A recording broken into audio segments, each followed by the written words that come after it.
ચશ્મા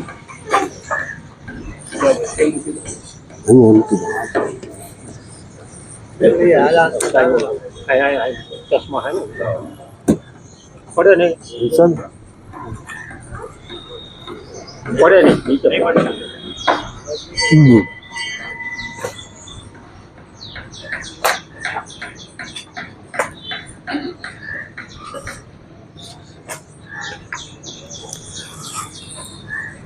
સૌ સત્સંગી ભાઈઓ બહેનોને નમસ્કાર.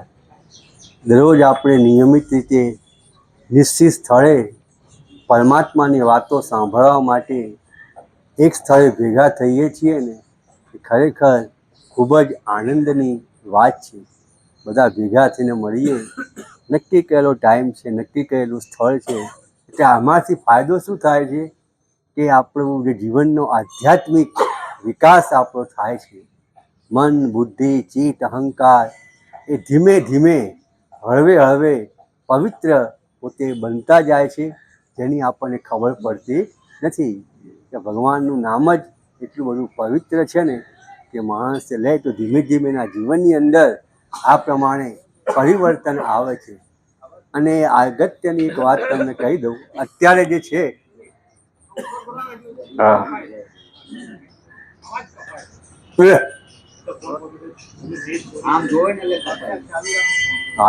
અવાજ આવ્યો હસમુખભાઈ? બરાબર ને? હા. તો કહેવાનો મતલબ શું છે, એક અગત્યની વાત તમને બધાને કરી દઉં.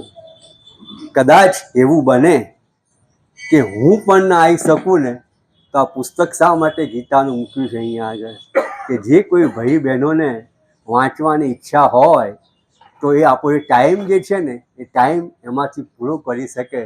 કદાચ હું ના આવી શકું, કદાચ એવું બની કે પોસિબલ છે, તો પછી આપણો સત્સંગ બંધ ના રહેવો જોઈએ. જે કોઈ ભાઈઓ બહેનોને સરસ રીતે વાંચતા આવડતું હોય, કોઈ પણ ભાઈઓ બહેનો આ રીતે પુસ્તકનો લાભ લઈ શકે છે. અહીંયા બેસીને 6 કે 7 પાન તમે વાંચો ને તો આપણો જે ટાઈમ જે સત્સંગનો છે ને એ પૂરો થઈ જાય. આ વાત તમે ખાસ ધ્યાનમાં રાખવાનું કે બાબુભાઈ નથી, કવિરાજ નથી તો આપણે સત્સંગમાં રજા પાડીએ, એવું કદાપી બનવું જોઈએ નહીં. કોઈ ભાઈઓ બહેનો, આ પ્રતિભાઈ છે, કનુભાઈ છે, તેજાજીભાઈ છે, દીપકભાઈ છે, ગણપતભાઈ છે, કે જે કંઈ બહેનો ભાઈઓ હોય, જેમની ઈચ્છા હોય એ સારી રીતે આ પ્રમાણે પોતે વાંચી શકે છે. આપણો સત્સંગ છે ને એ બંધ રહે નહીં, ચાલુ ને ચાલુ કોન્સ્ટન્ટ. જેમ આપણે દોડ ખાવા પીવા નહીં દઉં, આપણે દોડ ખાઈએ છીએ, પીએ છીએ, તે પ્રમાણે સત્સંગ પણ ચાલુ રહેવો જોઈએ. આ 3-4 દિવસથી હું ભૂલી જતો હતો, એટલે સવારે જ મેં તમને આ પ્રમાણે યાદ દેવડાવી દીધું. એમાં થાય છે શું, ઇમર્સન નામનો એક મહાન ફિલોસોફર થઈ ગયો. ઇમર્સનનો જે મહાન ફિલોસોફર થઈ ગયો ને, એનું પ્રવચન સાંભળવા માટે લોકો દૂર દૂરથી પોતે આવતા હતા. એટલું બધું જબરજસ્ત એનું વ્યક્તિત્વ હતું કે લોકો એને સાંભળવા માટે પોતે આવતા હતા. હવે એ પ્રવચન સાંભળવાની અંદર એક ડોશીમાં હતા જે બિલકુલ અભણ હતા, ભણેલા નહોતા.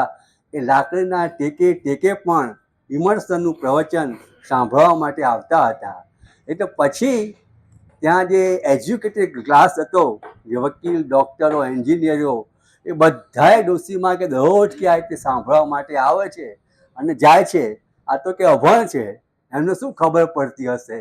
એટલે પછી એ લોકો છે, ડૉક્ટરો, વકીલો, એન્જિનિયર, એજ્યુકેટેડ ક્લાસ, એ ડોશીમાને પૂછે છે, ભાઈ તમે તો અભણ છો, ભણેલા નથી, આ ઇમર્સન શું બોલે છે ને એમાં અમને કંઈ સમજણ પડતી નથી, અમે પણ ગોથા ખાઈએ છીએ, તો તમે શા માટે સાંભળવા માટે આવો છો, તમને આમાં શું સમજણ પડે છે? ડોશીમાએ જવાબ આપ્યો અને ખરેખર આપણે બધાએ યાદ કરવા જેવો છે, નોંધવા જેવો છે, આત્મસાત કરવા જેવો છે.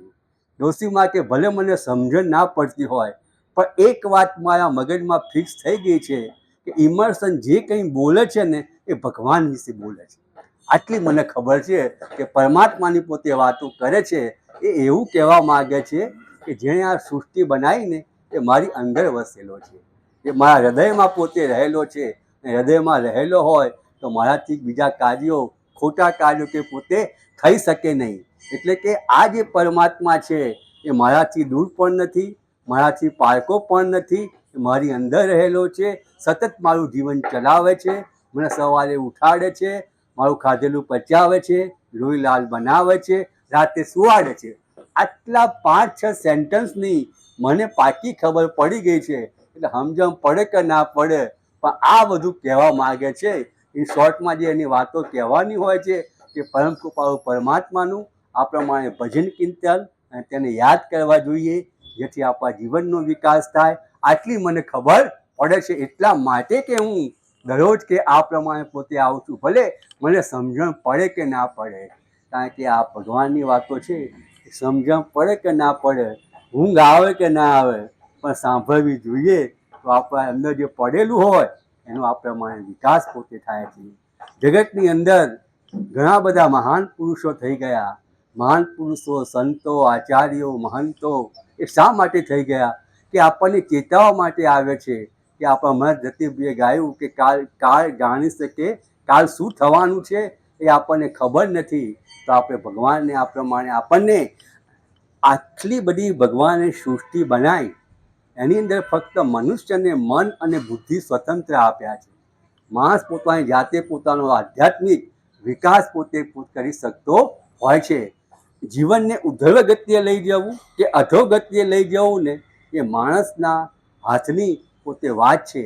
અને એટલા માટે આપણે બીજી પ્રમાણે વાત કરી શકીએ કે ચીન દેશની અંદર કન્ફ્યુસિયસ નામનો એક મહાન સંત થઈ ગયો. એની આગળ ઘણા બધા શિષ્યો ભણતા હતા, તો બધા શિષ્યો સરખા હોય નહીં. તો એક વખતે શિષ્યને થાય છે ગુરુજીની કે આપણે પરીક્ષા લઈએ કે મારા હાથમાં ચકલીનું બચ્ચું રાખીશ, જો ગુરુજી એમ કહેશે કે આ ચકલીનું બચ્ચું જીવતું છે તો મુઠ્ઠી વાળી દઈશ, ચકલીનું બચ્ચું મરી જશે, ગુરુજી ખોટા પડશે. ગુરુજી એમ કહેશે ચકલીનું બચ્ચું મરેલું છે, તું મુઠ્ઠી ખુલ્લી રાખીશ, બચ્ચું જીવતું નીકળશે. એ બંને બાજુ ગુરુજી ખોટા પડશે. આવો વિચાર કરીને પોતે ગુરુજી જોડે જાય છે અને કહે છે કે મારા હાથમાં જે ચકલીનું બચ્ચું છે એ જીવતું છે કે મરેલું છે? આ તો ગુરુજી હતા, શિષ્યોને ભણાવતા હતા. એ સમજી ગયા કે શિષ્ય શું કહેવા માગે છે. એટલે ગુરુજીએ જવાબ આપ્યો કે તારા હાથમાં એ ચકલીનું બચ્ચું છે ને, એ જીવાડું પણ તારા હાથની અંદર છે અને મારું પણ તારા હાથની અંદર છે. એ જ રીતે આપણા મનુષ્ય જીવનને ઉધળ ગતિએ લઈ જવું એ પણ આપણા હાથની અંદર છે, અને અધોગતિએ લઈ જવું ને એ આપણા હાથની અંદર છે. ભગવાને આપણને મન અને બુદ્ધિ આપણને સ્વતંત્ર આપ્યા છે. એટલે જે ધારીએ ને એ પ્રમાણે આપણો વિકાસ કરી શકીએ છીએ. આ સંતો આપણને કાયમ સમજાવે છે કે તમે પરમાત્માને આ પ્રમાણે પોતે યાદ કરો. એમાં થાય છે શું કે એ જે સંતો મહાન આત્માઓ જે છે ને, મહાન પુરુષો એ જીવતા હોય છે ને ત્યારે આપણે એમની કોઈ કદર કરતા નથી. આપણે એની કંઈ જે કંઈ કહે છે ને એ બરાબર આપણે સાંભળતા નથી. તો એટલું કહેવામાં આવ્યું છે, એ સુંદર પર વાત કહેવામાં આવી છે કે સરસ મજાની કવિતા પણ છે. એકદમ શોર્ટમાં કહી દઈએ કે કવિ મહાન કવિ હોય છે, એની રીતે વાત કરવામાં આવે છે કે આંખ ઢળી ગઈ, આંખ ઢળી ગઈ, દીપ ઓલવાઈ ગયો, આંખ ઢળી ગઈ, દીપ ઓલવાઈ ગયો, કર મૃત્યુ તણો ફેરવાઈ ગયો. એટલે કે આજે મહાન માણસ હોય છે કવિ, એ જગતને સરસ સંદેશાઓ પોતે આવતો હોય છે ને એનું મૃત્યુ થાય છે. એનું શું થાય છે? મૃત્યુ થાય છે. જગતને બધી ઘણી સારી વાતો આપીને એ સંસારમાંથી વિદાય લે છે. પછી થાય છે શું?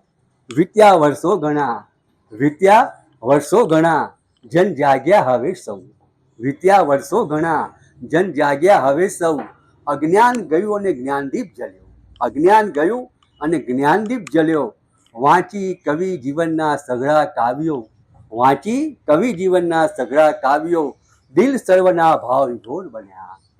કવિ પુતળું બાગમાં મૂક્યું, કવિ પુતળું બાગમાં મૂક્યું અને સૌ માનવ વંદન કરતા હતા. પ્રતિ વર્ષ ઉજવતા ઉત્સવે ક્રૂરતાની માફી સૌ માંગતા હતા. આ મહાન કવિ, મહાન પુરુષ મૃત્યુ પામે છે. ઘણા વર્ષો વીતી જાય છે ને, વીત્યા વર્ષો ઘણા, જન જાગ્યા હવે સૌ. પછી જે માણસો હતા ને એ જાગી ગયા. રોજ ઉઠતા તો ખરા પણ જાગતા નહોતા. વીત્યા વર્ષો ઘણા, જન જાગ્યા હવે સૌ, અજ્ઞાન ગયું અને જ્ઞાનદીપ જલ્યું. લોકોમાં જે અજ્ઞાન હતું ને એ અજ્ઞાન જતું રહ્યું, જ્ઞાનદીપ જલ્યો લોકોને. વાંચી કવિ જીવનના સઘળા કાવ્યો, એના વિચારો ફરીવાર લોકોએ પોતે વાંચી કવિ જીવનના સઘળા કાવ્યો દિલ સર્વના ભાવ વિભોર બન્યા. કે આ માણસ આટલો બધો મહાન હતો, આટલું બધું આપણને સમજાવતો હતો, આપણને સમજી શક્યા નહીં, લોકોના દિલ ભાવ વિભોર બની ગયા. પછી લોકોએ નક્કી કર્યું કે આપણે જીવતો હતો ને ત્યારે કશું ના કરી શક્યા, તો હવે આપણે કંઈ કરવું જોઈએ. તો એ લોકોએ શું કર્યું? કવિ પૂતળું બાગમાં મૂક્યું. કવિ પૂતળું બાગમાં મૂક્યું અને માનવ સૌ વંદન કરતા હતા. પ્રતિ વર્ષ ઉજવતા ઉત્સવે કૃતાની માફી સૌ માગતા હતા.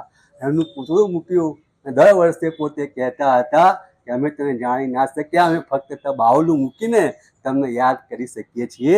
આ પ્રમાણે પ્રતિવર્ષ બધા લોકો એને પોતે યાદ કરવા લાગ્યા.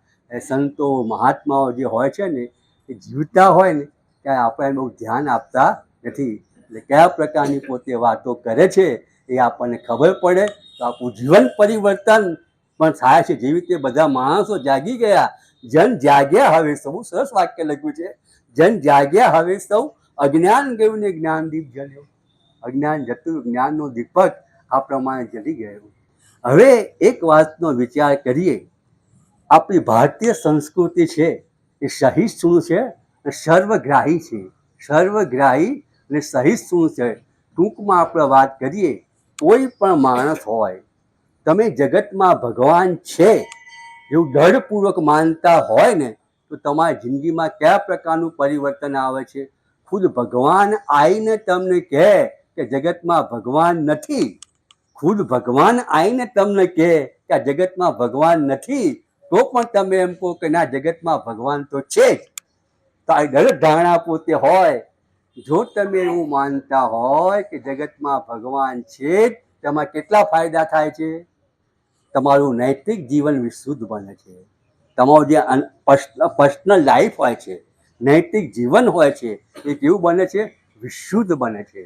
જે દેશમાં તમે જન્મ લીધો છે, એની જે સંસ્કૃતિ છે, એ સંસ્કૃતિ માટે કામ કરવા માટે તમે ક્રિયાશીલ બનો છો. એટલે કે સંસ્કૃતિ માટે પણ મારે કંઈક કામ પોતે કરવું જોઈએ. અને તમારું આધ્યાત્મિક જીવન, કે ભગવાનનું કોઈ પણ સ્વરૂપ હોય એ સ્વરૂપમાં તમારું ચિત્ત પોતે એકાગ્ર કરો તો તમારું મન, બુદ્ધિ, હૃદય અને અંતઃકરણ પવિત્ર બને છે. ટૂંકમાં ભગવાન છે તે તમારું નૈતિક જીવન વિશુદ્ધ બને છે, સાંસ્કૃતિક જીવન હોય છે એ ક્રિયાશીલ બને છે, આધ્યાત્મિક જીવન તમારું ઉન્નત થાય છે. હવે આ ત્રણે જીવનો આવ્યા માણસના, આ ત્રણે જીવનો આવ્યા, એનું ડાયરેક્ટ પ્રતિબિંબ છે ને એ ભૌતિક જીવન તરફ પડે છે. ભૌતિક જીવન તો હોવું જોઈએ, પૈસા તો માણસે કમાવા જોઈએ. એ ત્રણે જીવનનું પ્રતિબિંબ ભૌતિક જીવન ઉપર પડે છે. પરિણામે તમારું ભૌતિક જીવન કેવું બને છે? સુખી બને છે, સમાધાની બને છે, આનંદી બને છે. પુષ્કળ પૈસો આવે ને છતાંય તમારામાં અભિમાન આ પ્રમાણે પોતે આવતું નથી.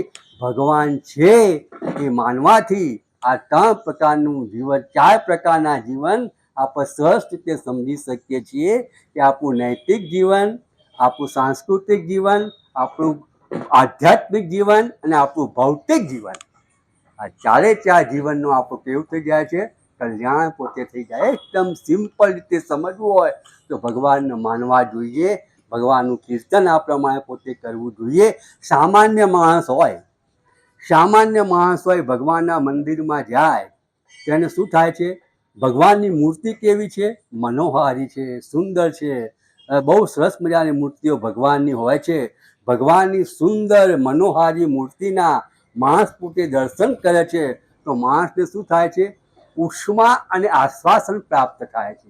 સામાન્ય માણસ ભગવાનને નમસ્કાર કરે, ભગવાનની મૂર્તિ જોવે તેને શું થાય છે? ઉષ્મા અને આશ્વાસન પ્રાપ્ત થાય છે. જે માણસ થાકી ગયો હોય છે ને એનામાં શું થાય છે? એનામાં નવી ચેતનાનો સંચાર થાય છે, એનામાં નવી ચેતના આવે છે. જે નિરાશ થયેલો માણસ હોય છે એની અંદર આશા પ્રગટે છે. ત્યાર પછી જે કર્મયોગી માણસ છે એનો જે જેનો પથ છે, કર્મયોગી માણસ હોય છે ને એનો જે રસ્તો હોય છે એ ભગવાનના પ્રકાશથી પોતે ઉઠે છે.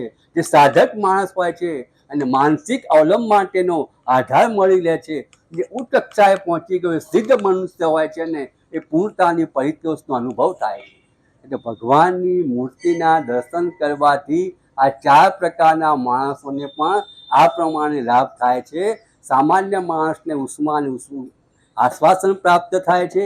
નિરાશ થયેલા માણસની અંદર આશાનો પોતે સંચાર પોતે થાય છે. થાકી ગયેલા માણસમાં ચેતના આ પ્રમાણે નિર્માણ થાય છે. જે સાધક માણસ હોય છે એને કોઈ આધાર પોતે મળી રહે છે. કર્મયોગી હોય છે એ લોકોનો જીવન પથ પ્રકાશિત થઈ ઉઠે છે. જે ઉચ્ચ કક્ષાએ પહોંચી એકદમ ઊંચી કક્ષાએ પહોંચી ગયા હોય છે એ લોકોને પૂર્ણતાનો પરિતોષ થાય છે. કે ભગવાનને માનવાથી અને ભગવાનની મૂર્તિને જોવાથી આ પ્રમાણે આટલો બધો લાભ આપણને પોતે થતો